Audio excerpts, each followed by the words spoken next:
Welcome to Phantom Wallet versus Bonfida Wallet. Which crypto wallet is better?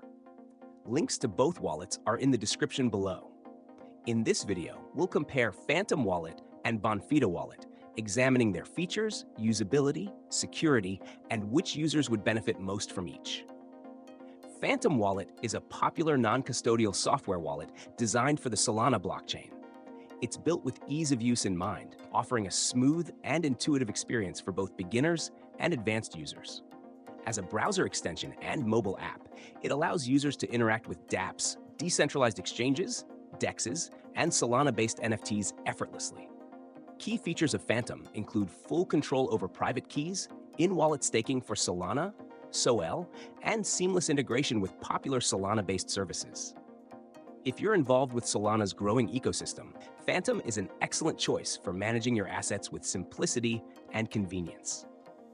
Bonfida Wallet, also focusing on Solana, is designed for users who require a more specialized wallet. It is the official wallet for the Bonfida ecosystem, which offers a suite of products including a DEX, market data tools, and advanced trading features.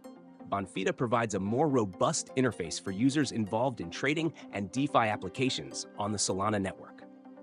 One of the standout features of Bonfida is its deep integration with Serum, the Solana-based DEX, enabling fast and efficient trading directly within the wallet.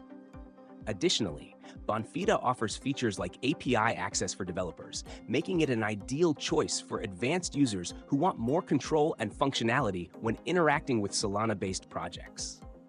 In conclusion, if you're looking for a simple, user-friendly wallet for Solana assets and dApp interaction, Phantom Wallet is a solid choice.